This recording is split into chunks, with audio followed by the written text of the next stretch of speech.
أكبر الله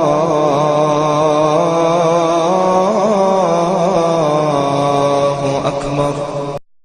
کائنات کے ہر گوشے میں، ہر کونے میں اپنے اپنے انداز سے اہل محبت حضور کے ذکر کی مجالس منعقد کر رہے ہیں۔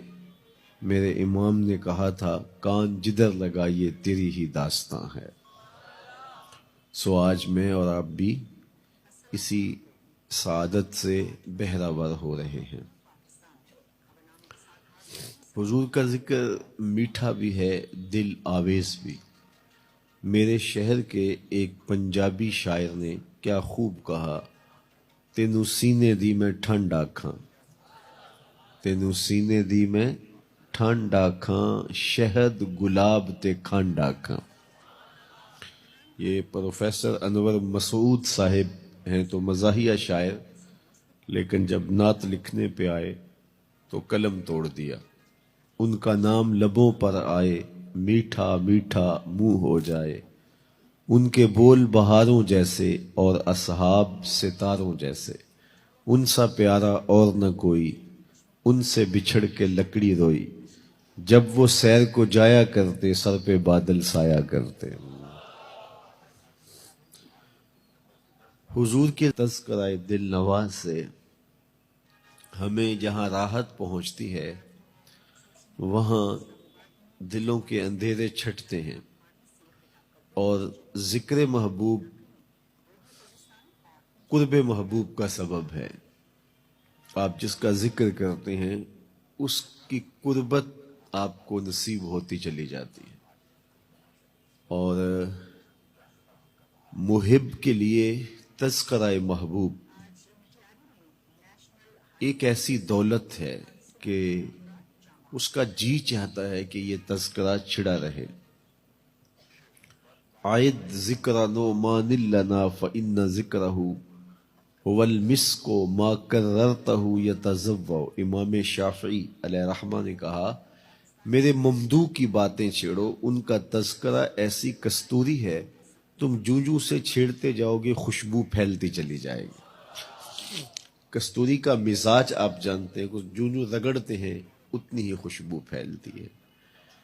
تو حضور کا تذکرہ کستوری سے بڑھ کر کوئی چیز ہے، خوشبوؤں سے بڑھ کر کوئی شے ہے، اور یہ دلوں میں ایسے محبت کی نشأت اور نہضت کرتا ہے کہ ذاکر اور مذکور کے مابین ایک تعلق پیدا ہو جاتا ہے، اور لمحہ لمحہ قربت کی منزلیں آسان ہونے لگتی ہیں۔ حضور کا ذکر تذکرہ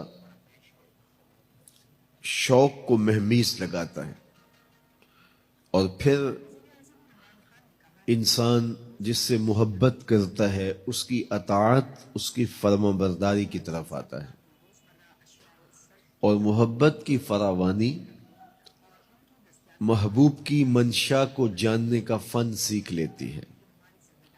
ایک تو ہوتا ہے محبوب کوئی حکم دے اور اس حکم کو مانا جائے، یہ بھی بہت بڑی بات ہے، لیکن جب محبت فراواں ہوتی ہے تو محبت ایک اپنا جہاں رکھتی ہے، محبت کی ایک اپنی سمجھ ہوتی ہے، محبت کا ایک اپنا وجدان ہوتا ہے، اپنی کیفیت ہوتی ہے۔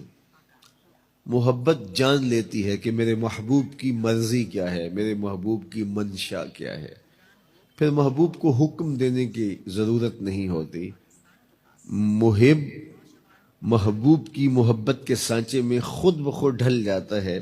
اللہ ہم سب کو حضور کے بتائے ہوئے طریقے کے مطابق چلنے کی توفیق دے، ایسی زندگی بنے کہ ہم دور سے محمدی پہچانے جائیں، دور سے مصطفی پہچانے جائیں، حضور کے غلام ہونے کی صورت میں پہچانے جائیں۔ اللہ آپ کو سلامت رکھے، اپنی امان میں رکھے، اقبال کے سارے کلام کا رس نچوڑے تو جوس یہ نکلتا ہے کہ محمد سے وفا تو نے تو ہم تیرے ہیں، یہ جہاں چیز ہے کیا لوح و قلم تیرے۔